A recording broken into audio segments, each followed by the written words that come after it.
வணக்கம் ஃப்ரெண்ட்ஸ், நம்ம சாப்டர் 6 தான் வந்து பார்த்துட்ருக்கோம், retirement and death of a partner. So இது வரைக்கும் நம்மளுடைய கிளாஸஸில் ஒரு பார்ட்னர் ரிட்டையர் ஆகும்போது என்னென்ன அட்ஜஸ்ட்மெண்ட்ஸ் எல்லாம் பண்ணுவோம் அப்படின்றத நம்ம பார்த்தோம். ஸோ அதாவது ஏற்கனவே இருக்கக்கூடிய அக்குமுலேட்டட் ப்ராஃபிட்ஸ், லாஸ், ரிசர்வ்ஸ் எதாவது இருந்துச்சு அப்படின்னா அதை நம்ம டிஸ்ட்ரிபியூட் பண்ணி தருவோம். And then assets and liabilities revalue பண்ணுவோம். அதுக்கடுத்ததான் new profit sharing ratio and gaining ratio calculate பண்ணுவோம்.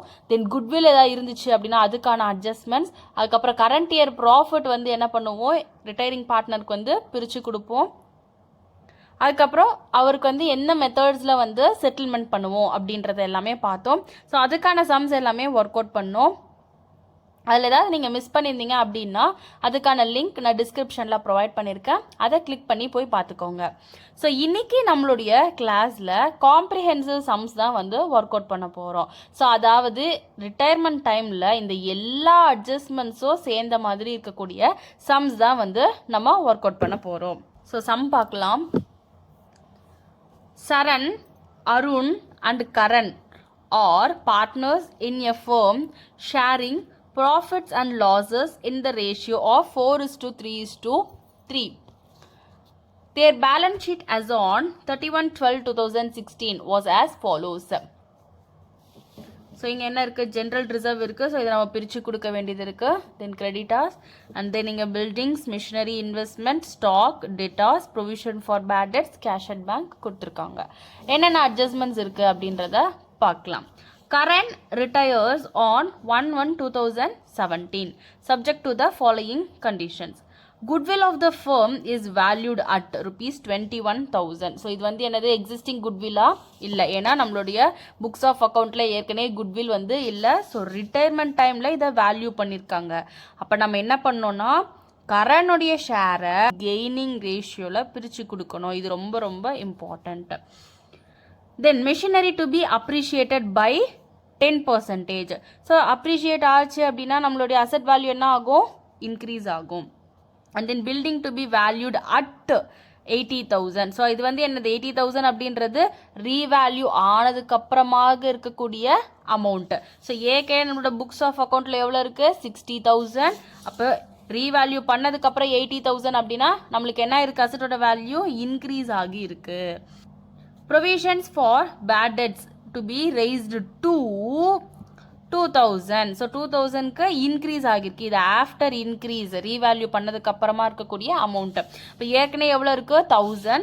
ஸோ இனிமேல் வந்து என்னது, 2,000 இருக்கும். அப்போ வந்து இது என்ன ஆகும், அசட்டோட வேல்யூவை டிக்ரீஸ் பண்ணும். Then stock to be depreciated by 2,000. and then final amount due to current is not paid immediately. So இமீடியட்டாக பே பண்ணல அப்படின்னா நம்ம என்ன பண்ணுவோம், அந்த அமௌண்ட்டை வந்து அவருடைய லோன் அக்கௌண்ட்டாக நம்ம வந்து ட்ரான்ஸ்ஃபர் பண்ணிடுவோம். Prepare the necessary ledger accounts and show the balance sheet of the firm after retirement. So first நம்ம என்ன அக்கௌண்ட் ப்ரிப்பேர் பண்ணணும், ரீவேல்யூஷன் அக்கௌண்ட் ப்ரிப்பேர் பண்ணணும். ஸோ ஃபஸ்ட் நம்மளுக்கு என்னது, ரீவேல்யூஷன் அக்கௌண்ட்டில் மெஷினோட வேல்யூ வந்து என்னது, அப்ரிஷியேட் ஆயிருக்கு. ஸோ அப்ரிஷியேட் ஆச்சு அதை நம்ம எந்த சைடில் ரெக்கார்ட் பண்ணுவோம், கிரெடிட் சைடில் ரெக்கார்ட் பண்ணுவோம். ஏன்னா அசட்டோட வேல்யூ இன்க்ரீஸ் ஆகி இருக்கு. அப்போ by machinery account. So machinery ஏற்கனவே எவ்வளோ இருக்குது, 40,000 இன்டூ 10%. அப்போ 4,000 rupees வந்து இன்க்ரீஸ் ஆகி இருக்கு.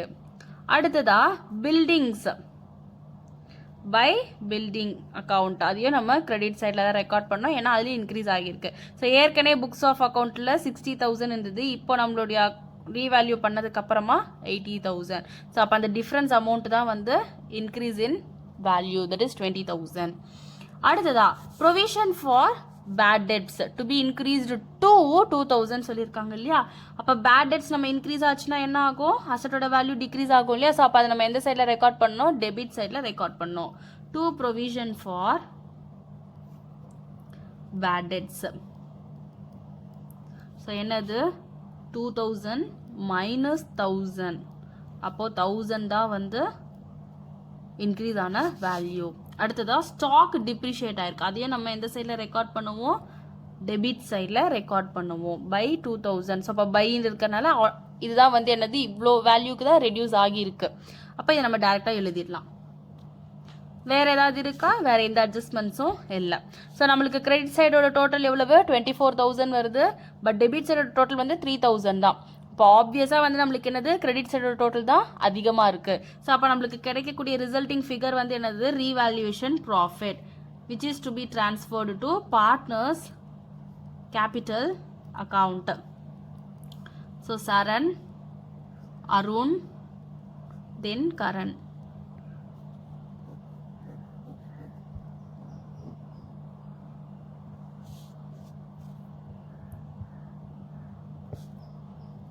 ஸோ 24,000ல் 3,000 போயிடுச்சுன்னா பேலன்ஸ் எவ்வளவு? 21,000 தான் ரீவேல்யூவேஷன் ப்ராஃபிட். ஸோ இதை எந்த ரேஷியோவில் பிரித்து கொடுக்கணும்? 4:3:3 ரேஷியோவில் பிரித்து கொடுக்கணும். இப்போ 21,000 × 4 டிவைடட் பை 10, 8,400 வந்து சரணுடைய ஷேர். தென் 21,000 × 3 டிவைடட் பை 10, 6,300 வந்து அருணுடைய ஷேர். தென் காரனுடைய ஷேரும் வந்து 6,300. அடுத்ததாக நம்ம பார்ட்னர்ஸ் கேபிட்டல் அக்கௌண்ட் வந்து ப்ரிப்பேர் பண்ணணும். ஸோ அதுக்கு முன்னாடி நம்ம இங்கே என்ன கொடுத்துருக்காங்க? Goodwill of the firm is valued at 21,000 கொடுத்துருக்காங்க இல்லையா? ஸோ இதுக்கான அட்ஜஸ்ட்மெண்ட் என்ன அப்படின்றத ஃபைண்ட் அவுட் பண்ணணும். நம்மளுக்கு இங்கே நியூ ப்ராஃபிட் ஷேரிங் ரேஷியோ பற்றியோ இல்லை கெய்னிங் ரேஷியோ பற்றி ஏதாவது இன்ஃபர்மேஷன் இருக்கா? இல்லை. ஸோ அதனால் நம்ம என்னவா அசியூம் பண்ணிக்கிறோம்? ஓல்டு ப்ராஃபிட் ஷேரிங் ரேஷியோவில் தான் பிரிச்சுக்க போகிறாங்க அப்படின்றத அசியூம் பண்ணிக்கிறோம். ஸோ ரிட்டையரிங் பார்ட்னர் யார்? கரண் தான் இல்லையா? அப்போது 21,000 இன்ட்டு அவரோட ஷேர் ஆஃப் குட்வில் எவ்வளவு? 3 டிவைடட் பை 10. ஸோ ஏன்னா அவர் ப்ராஃபிட் ஷேரிங் ரேஷியோ என்னது? 3 divided by 10 which is equal to ₹6,300.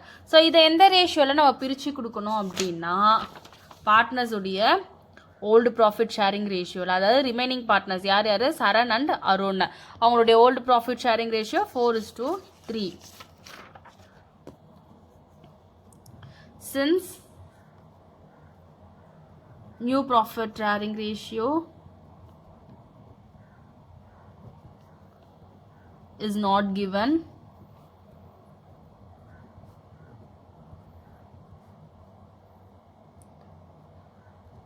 gaining ratio is assumed to be old profit sharing ratio. So first நம்ம capital அக்கௌண்ட்டில் ஓப்பனிங் பேலன்ஸ் எழுதணும் இல்லையா? அதை நம்ம எந்த சைடில் ரெக்கார்ட் பண்ணுவோம்? கிரெடிட் சைடில். இப்போ by balance brought down. So சரணுடைய கேபிட்டல் அக்கௌண்ட்டில் இருக்கிறது எவ்வளவு? 60,000. தென் அருண் கேபிட்டல் அக்கௌண்ட்டில் 50,000. அண்ட் தென் கரனோட கேபிட்டல் அக்கௌண்ட்டில் 40,000. ஸோ நெக்ஸ்ட் நம்ம என்ன பண்ணணும்? பேலன்ஸ் ஷீட்டில் வேறு என்ன இருக்குது? ஜென்ரல் ரிசர்வ் இருக்குது இல்லையா? ஸோ இதை நம்ம எல்லா பார்ட்னர்ஸ்க்கும் பிரித்து கொடுக்கணும். இப்போ by general reserve account. So 15,000 வந்து நம்ம எந்த ரேஷியோவில் பிரித்து கொடுக்கணும்? 4:3:3 ரேஷியோவில். அப்போது 15,000 × 4 divided by 10, 6,000. Then 15,000 × 3 divided by 10, 4,500. Then 4,500. Next நம்ம என்ன ரெக்கார்ட் பண்ணணும்? குட்வில் வந்து ரெக்கார்ட் பண்ணணும் இல்லையா? ஸோ கரனுக்கு சேர வேண்டிய ஷேர் ஆஃப் குட்வில் வந்து யார் வந்து அட்ஜஸ்ட் பண்ண போறாங்க? கண்டினியூயிங் பார்ட்னர்ஸ் வந்து அட்ஜஸ்ட்மெண்ட் பண்ண போறாங்க அவங்களுடைய கெய்னிங் ரேஷியோல. எதனால அப்படின்னு சொல்லி பார்த்தோம்னா, இப்போ கரண்ட் ரிட்டையர் ஆனதுக்கு அப்புறமா இவருடைய ஷேர் ஆஃப் ப்ராஃபிட் வந்து யார் வந்து என்ஜாய் பண்ண போறா ஃபியூச்சர் டேட்ஸ்ல? சரணும் அருணும் இல்லையா? ஸோ அதனால அவங்களோட கேபிட்டல் அக்கௌண்ட்ல இருந்து கரண்ட்க்கு சேர வேண்டிய குட்விலுடைய ஷேரை வந்து நம்ம அட்ஜஸ்ட்மெண்ட் பண்ண போறோம். ஸோ இதுக்கான என்ட்ரி வந்து என்ன அப்படின்னு சொல்லி பாத்தீங்கன்னா, continuing partners capital account debtor to retiring partner capital account. So இது எந்த ப்ரொபோர்ஷன்ல நம்ம பிரிச்சு கொடுக்கணும்? கெய்னிங் ரேஷியோ ப்ரொபோர்ஷன்ல பிரிச்சு கொடுக்கணும். எதனால அப்படின்னா, ரிமைனிங் இருக்கக்கூடிய பார்ட்னர்ஸ் வந்து என்ன பண்றாங்க? கெயின் பண்றாங்க ஃபியூச்சர் டேட்ஸ்ல. ஸோ அதனால ரிட்டையரிங் பார்ட்னருக்கு சேர வேண்டிய குட்வில வந்து இந்த கண்டினியூயிங் பார்ட்னர்ஸ் வந்து காம்பன்சேட் பண்றாங்க. அப்போ by Saran's capital account. So Saran வந்து எவ்வளோ வந்து காம்பன்சேட் பண்ணணும் அப்படின்றத நம்ம என்ன பண்ணணும் கெய்னிங் ரேஷியோ மூலியமா ஃபைண்ட் அவுட் பண்ணுவோம். அப்போ 6300 into 4 divided by 7. So 3600 rupees வந்து என்ன பண்றாருன்னா சரண் வந்து யாருக்கு கொடுக்குறாரு கரனுக்கு கொடுக்குறாரு. ஸோ பை சரண்ஸ் கேபிட்டல் அக்கௌண்ட்னு போட்டுட்டு கரனுடைய காலம்ல நம்ம 3600 வந்து கிரெடிட் பண்ணணும். அதே மாதிரி அடுத்தது அருண் வந்து காம்பன்சேட் பண்ணணும் இல்லையா, அப்போ அருண்ஸ் கேபிட்டல் அக்கவுண்ட். அருண் வந்து எவ்வளவு ஷேர் கொடுப்பாரு 3/7. அப்போ 6300 இன்டூ 3 டிவைடட் பை 7. ஸோ 2700 வந்து அருண் வந்து யாருக்கு கொடுக்குறாரு கரனுக்கு வந்து கொடுக்குறாரு. ஸோ இதுக்கான கரஸ்பாண்டிங் என்ட்ரி என்னவா இருக்கும் அப்படின்னு சொல்லி பாத்தீங்கன்னா 2 கரண்ட்ஸ் கேபிட்டல் அக்கவுண்ட். சரண் வந்து எவ்வளவு கொடுக்குறாரு 3600. ஸோ அதை நம்ம டெபிட் பண்ணணும். அதே மாதிரி அருண் வந்து எவ்வளவு கொடுக்குறாரு 2700. இதையும் வந்து அவருடைய கேபிட்டல் அக்கவுண்ட்ல இருந்து டெபிட் பண்ணணும். அடுத்ததா ரீவேல்யூவேஷன் ப்ராஃபிட் இருக்கு இல்லையா, ஸோ அதையும் நம்ம எழுதணும் இல்லையா revaluation account.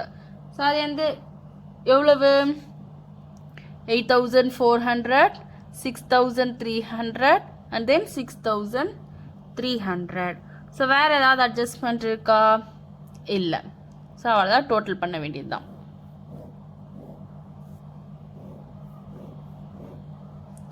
So 2 currents loan account.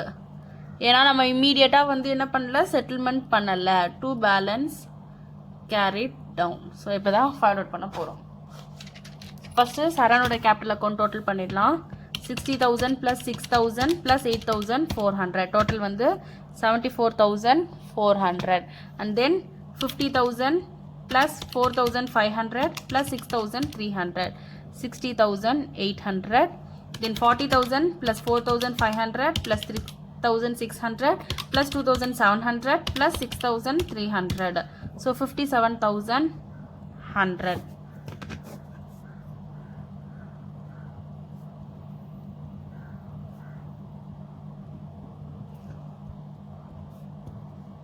So 74,400ல இருந்து 3,600 மைனஸ் பண்ணோம் அப்படின்னா 70,800 தான் closing balance. And then 60,800 minus 2,700 58,100 வந்து க்ளோசிங் பேலன்ஸ். ஸோ கரனோட லோன் அக்கௌண்ட்டுக்கு நம்ம எவ்வளோ ட்ரான்ஸ்ஃபர் பண்ணணும் 57,100. அடுத்ததான் நம்ம என்ன ப்ரிப்பேர் பண்ணணும் ரிட்டையர்மெண்ட் ஆனதுக்கப்புறமா பேலன்ஸ் ஷீட் எப்படி இருக்குது அப்படின்றத ப்ரிப்பேர் பண்ணணும். ஸோ அப்போது balance sheet as on 1st January 2017. So first buildings. So ஏற்கனவே எவ்வளோ இருந்துச்சு 60,000. ஆட் அப்ரிசியேஷன் எவ்வளவு 20,000. ஸோ இப்போ வந்து 80,000. அடுத்ததா மிஷினரி, that is ஏற்கனவே 40,000. add appreciation 4,000 rupees add பண்ணோம் அப்படின்னா 44,000. then வேற என்ன இருக்கு இன்வெஸ்ட்மெண்ட் இருக்கு 20,000. then stock 12,000 less decrease in value 2,000. So அப்போ 10,000 rupees இருக்கும். அடுத்ததா debtors 25,000 less provision for bad debts, that is 2,000. அப்போ 23,000. then cash at bank 44,000. அடுத்தது liability சைடில் கேபிட்டல் அக்கௌண்ட்ஸ். ஸோ சரண் அருணுடைய கேபிட்டல் அக்கௌண்ட் மட்டும் தான் நம்ம ரெக்கார்ட் பண்ணுவோம். சரண் தென் அருண் எவ்வளவு 70,800. தென் 58,100. அப்போது டோட்டல் வந்து 1,28,900. Then current loan account. ஏன்னா அவருக்கு இன்னும் நம்ம செட்டில்மெண்ட் பண்ணலை, அதான் liability சைடில் ரெக்கார்ட் பண்ணுவோம். 57,100. and then creditors 35,000. ஸோ இப்போ நம்ம டோட்டல் பண்ணிடலாம்.